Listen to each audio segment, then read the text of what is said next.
Hey, what's up? Hello, I'm Katie Wu, Cardinals beat writer for The Athletic and the co-host of the Cardinal Territory podcast. I am joined here today by someone who needs no introduction, but I'm going to give him one anyway. Let's welcome Polo Ascencio, voice of the Cardinals Spanish radio broadcast, as our very first guest in Cardinal Territory history. Polo, I am so honored that you are here with me today. I am honored to be here. Like seriously. I know it's a big deal for you. I know it's a big deal for me. And it's a big deal for Cardinal Nation because we are living in very interesting times when we follow the Cardinals, when we hear what's going on, what happened the last couple of seasons, what's happened this last season, what happened yesterday, what's going to happen today and tomorrow. So excited to be here. Congratulations and best of luck the rest of the way. So I know we can go on and on and on, but let's get to it. Let's get to the meat because there's a lot of meat. There's a lot of potatoes. So Cardinal Nation, they're excited to hear what you have to say, Katie Wu. Well, let's get to it. For those of you new to the podcast, most of you are, considering it's about 3 days old. You can find us on YouTube. You can subscribe to us on Spotify, Apple, wherever you get your podcasts. You can follow us on Twitter or X, whatever you call it now, at Card Territory. Let's get into it. There was some newsy things yesterday, Polo, with the St. Louis Cardinals and Nolan Arenado. Right here, Nolan Arenado nixes a trade to the Houston Astros for now. This news was reported yesterday, first by MLB.com, Mark Feinsand, John Denton, Brian McTaggart. And there's some additional information and context up on The Athletic by myself and Astros beat writer for The Athletic, Chandler Rome. Let's talk about it here. What are your thoughts on this?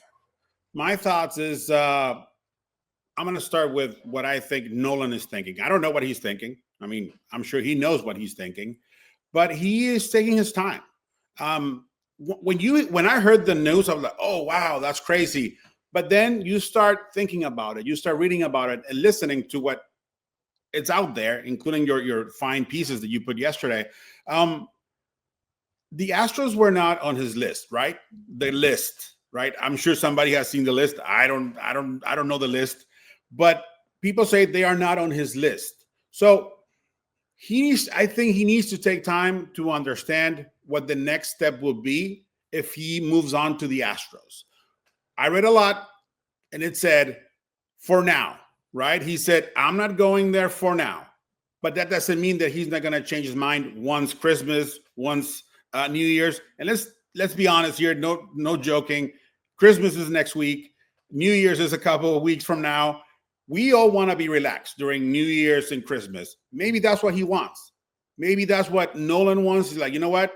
Maybe I will go to the Astros once all this Christmas, New Year's happens. Then we will revisit. Now, will the Astros be waiting for Nolan Arenado to revisit? I don't know, because as we all know, they have Alex Bregman there waiting for them to offer, or they are waiting for him to accept. Again, I don't know all the details.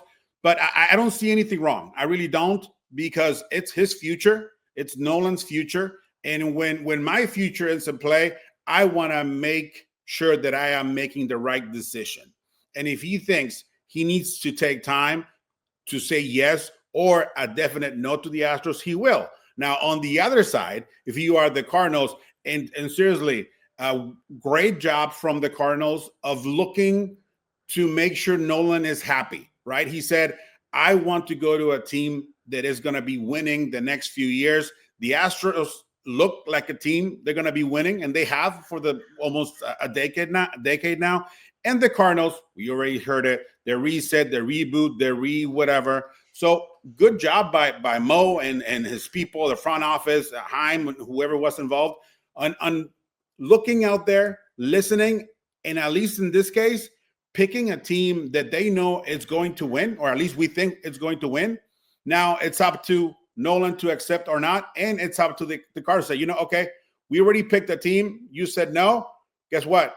We're going to be here. If you want to go somewhere, let us know, and we will talk to that team. Or perhaps you and your agent can start talking to those teams and come back to us. I think those are very different situations with the same subject, which is Nolan Arenado, and making sure that one of the best third basemen of all time has a chance to win, to get to the playoffs, and perhaps go to the World Series. That's what I think this morning after what we heard and what we saw yesterday. Yeah, I think those are fantastic points. And I tend to agree with you. Look, The key phrase that we should be focusing on with this report is the "for now." And we spoke about this. I wrote about this on The Athletic. Talked about it on Foul Territory this afternoon. All Nolan said was, "Hey, it's a no for now. It's not a no forever." And the primary belief, and it's important to note, Nolan himself has not had any public commentary on this. This is all source information. Obviously, we trust the information that we're getting. Otherwise, we wouldn't be using it. Hey, all we know that Nolan is doing right now is more Thai punching bags. I mean, he's getting ready for a war, whatever it is. So sorry about that, Katie, but I just think his Instagram stories. So he's been hitting the gym. I see it. Sure. He's getting strong. He is getting strong. But it's just a matter of the timing not being right. It's December 19th, and in the grand scheme of the MLB offseason calendar, we're already we're over the halfway point, which is scary. But Nolan's market, the third base market, the corner infield market, that's still relatively undefined. And it's going to be that way until Alex Bregman signs. So if he's not ready to say yes to a destination because he is not sure what his own market looks like yet, that's his right. That's why teams give you a full no trade clause. He's earned it, right? So I have no issue with this. This is what the player wants. From the Cardinals side, if I'm John Mozeliak, I'm annoyed. I'm mad. Because he has bosses he has to satisfy, right? And we know the Cardinals are trying to bring payroll down. That's not a John Mozeliak decision. He does not decide what payroll is. The owners of the Cardinals do. So the primary reason the Cardinals wanted to trade Arenado in the first place was to offload some of that payroll, get some financial relief. In that deal with the Astros, they were only paying $5 million per season approximately for the next 3 years. So they were roughly owed $15 million of the remaining $74 million on Arenado's contract. That's a huge, huge salary relief. It's a perfect deal if you're John Mozeliak, but it wasn't a perfect deal for Nolan. So both parties have to be in alignment here. We'll see. I think the Astros and Cardinals will continue talking. I don't think there's any ill will necessarily from the Astros. I think they do understand the perspective from Nolan, but if they have to pivot to address their own needs, they have to pivot. And that's the risk that Nolan is, obviously aware of when he made his decision. Was he can only control his decision. He can't control the decisions of other teams. So my expectation is that this will take, we might go into January, could go down to the wire here. If you had to give me a prediction today on if Nolan Arenado is a St. Louis Cardinal come pitchers and catchers or position players report date, what do you say? I say yes. You say yes. I say yes. I say yes. We've seen it in the past. We've seen it. And I mean, again, thinking about this, and the one that I can think of, because I paid a lot of attention, back, 20 years ago, it was Gary Sheffield with the Dodgers. He wanted to get out of there. He wanted to get paid. He wanted out. It was reported everywhere. Back then there was no Twitter, no X, no nothing, not even MySpace or High Five. But there was interviews where he's like, I don't want to be here. I want to get paid. And the Dodgers would say, no, well, we're not going to pay him. We could trade him. Guess what? Opening day, he was at Dodger Stadium. Opening day, he was booed, Gary Sheffield. Opening day, he hit a home run. The minute he hit that home run, everybody forgot about the divorce that never happened. And I'm not saying that's going to happen in St. Louis, obviously for selfish reasons. I want to keep Nolan. I want to see Nolan. I want to call Nolan Arenado. I want to call El Tiburón plays every so often, because that makes it fun for us, for broadcasters, for beat writers, and for the fans. But again, I'm not part of the business. I'm not part of, like what you said, the decision making. But I do think there is a big chance he stays. Then again, throughout the season, depending how it happens, how it goes, then perhaps Nolan can be traded in the middle of the season, and that can happen too. I mean, so that's what I think. Again, a little selfish, and even the policemen outside in the firemen, they know this is a very hot topic. That's why they're circling my house. But no, it's okay. It's just Katie Wu. Yeah, they're coming for you. They're like, what'd you say? No, I get the point you're making. And I still think that there is time for both sides to get a deal. I also think that there is a chance he comes to St. Louis next year and stays there. It would be very interesting to see how that plays out. But, we still have about 7 weeks. I just found out, by the way, that the unofficial pitchers and catchers report day is either February 10th or February 11th, hence the unofficial. And I think that's so early. It is. That's really early, right? So for all you baseball sickos out there, don't worry. I think we're starting a little bit earlier than we usually do in 2025. Hey, think about it. Next week is almost New Year's now. Then you have a month of January, and then 10 more days, and we are in Jupiter. Oh no. So that oh, no, yes, it could happen. Don't worry, I got you. I'll buy you a nice shaved ice cream or whatever it is in that corner. So it's exciting. I mean, at least we have something to talk about. There's a lot of teams that they're not talking about anything. They're not good or bad. They're just quiet. The fans don't even know what's going on. What we know is there's some movement here, and the Cardinals are in the news for good or bad. I mean, this is not good. This is not bad. They're in the news, and that's what we want. We want news. We want to be moving, and we want the days as and you put it. I'm excited to go back to Jupiter, but as dreadful as it might be for some people that, oh my God, it's already February. I'm excited. I'm ready for baseball. I mean, I had enough of 2 months not watching or not looking at MLB baseball. I'm ready. I'm ready for baseball. So, I mean, I'm excited, and let's see what happens. Let's see what the Nolan Arenado novela takes us next. See, this is your excitement. Like, this is why your calls are so electric, because your excitement just now, you got me a little bit more motivated for spring training. So if you've never listened to a Cardinals Spanish radio broadcast, one, what are you doing? Two, it's fantastic. And this is coming from someone who only knows, I have to work on this, a few Spanish words, most of them inappropriate. And while I have no idea what you are saying or what Benji is saying most of the time, I can feel the energy in your calls, and they're so, so good. So hopefully you will have some fun calls. I'm sure you will. Maybe about our next guy, our next topic. Let's talk Ryan Helsley. And I wanted to bring this up because you, in the very beginning of the offseason, said that you didn't think the Cardinals would or should trade Ryan Helsley. And I said, sir, I politely and respectfully disagree. And this is no knock on Helsley. I know he's a favorite of both of us. You were right. I was wrong. Does not seem like the Cardinals are going to trade Helsley, and it's a controversial topic. Up until this Nolan stuff, it was probably the most controversial thing of the offseason. Tell me, Polo, what is your argument for the Cardinals keeping Helsley? When the Cardinals trade for a player, most recently, Nolan, Paul Goldschmidt, they always look for a type of player, right? The Cardinal way. A player that looks like a Cardinal. Well, guess what? Ryan Helsley not only looks like a Cardinal, he was born a Cardinal. They drafted the kid.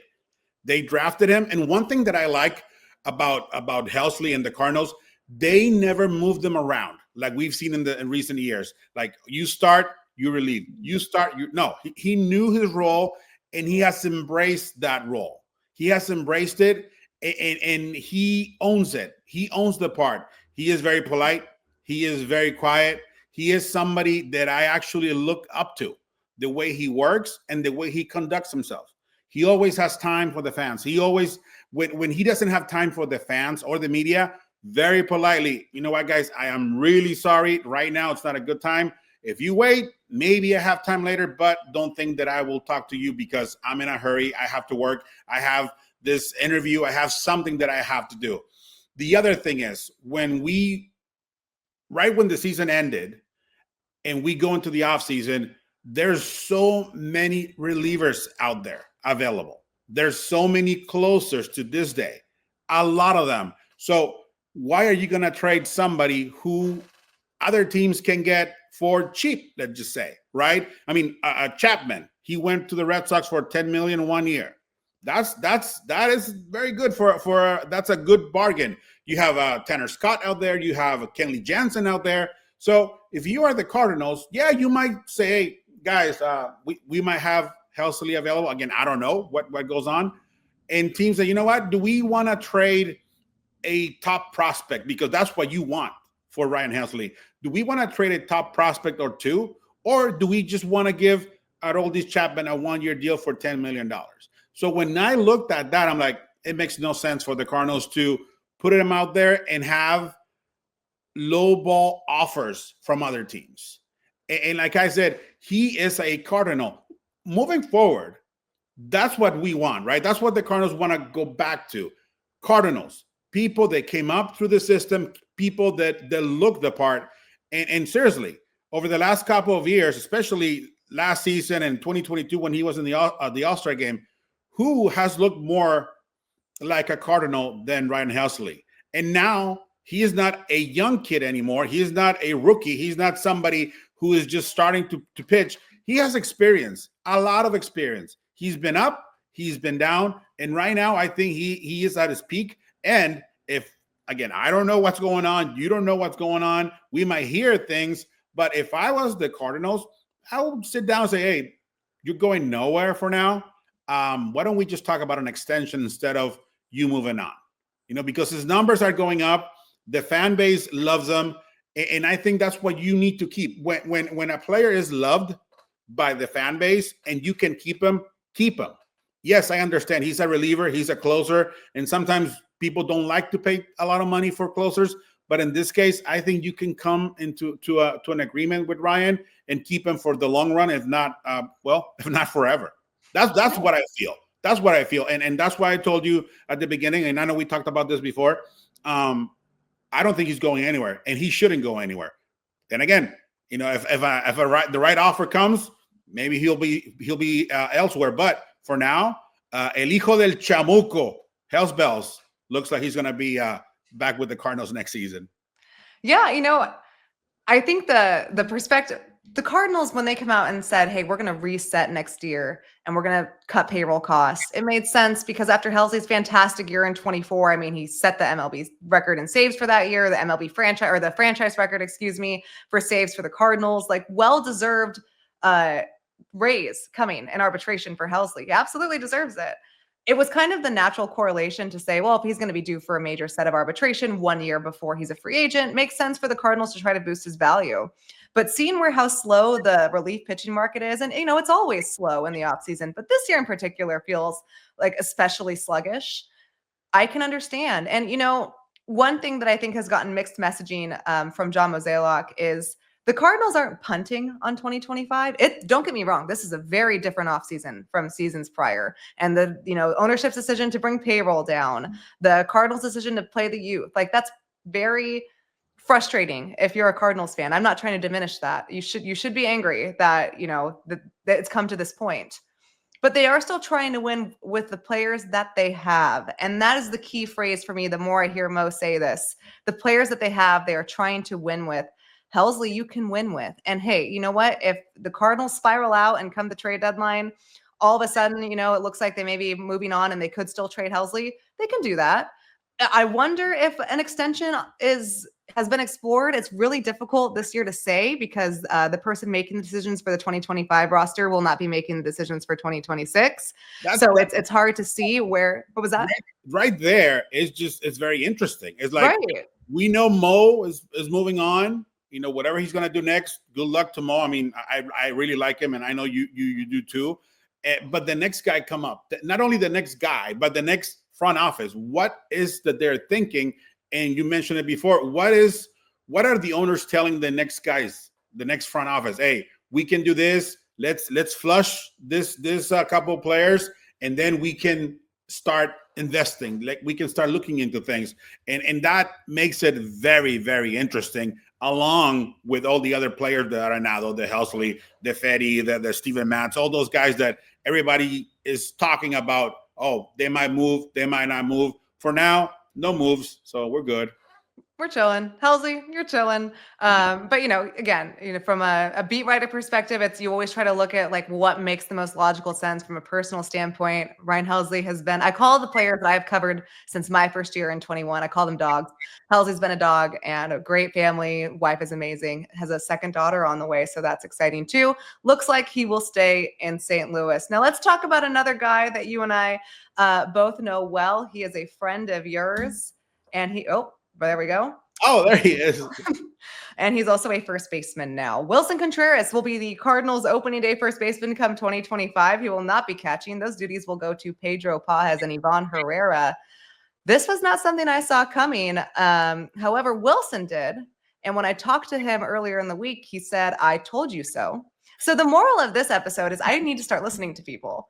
Yes. What do you know about Willson? What conversations have you had with him? And what do you think about him taking over first base next year? What do I know about Willson? He loves his dog. His dog's name is Ray. His wife, Andrea, they're having fun in Florida. And he is a happy-go-lucky guy. That's one thing that I learned from the minute that I met him. Like as an opponent, you don't like him, right? Because he's that guy. He's gonna show up. He's gonna tell you how much better he is than your team. But then he comes to the Cardinals, and I'm like, that's a guy I can battle with. I can go behind with, and he's excited. There's a reason why, and this is no breaking news because it's there. And as you know, we hear a lot of things, but we keep the key. That's how we earn the trust of people, right? That we don't go telling everybody what we know or what we hear, whatever. But back when the season ended, I told him, hey, am I going to see you next year? He's like, I'm not going anywhere. He basically turned into Leonardo DiCaprio on that wolf of I ain't leaving. Yeah, that wolf of Wall Street or whatever. I ain't leaving. So, and I felt like Jonah Hill, like, what? We're not leaving? And he's like, we're not leaving. So when you have a guy that commits and tells you, I don't want to go anywhere. I want to stay here. I want to win here. There's a reason why I wanted to be with the Cardinals. And he knows that it might be a bit of a struggle next season, but you just said it. Who knows? One of the things that I always heard from somebody that I admire by the name of Manny Mota, former king pinch hitter. Baseball is so weird. The ball is round. It comes inside a square box. That is how weird baseball is.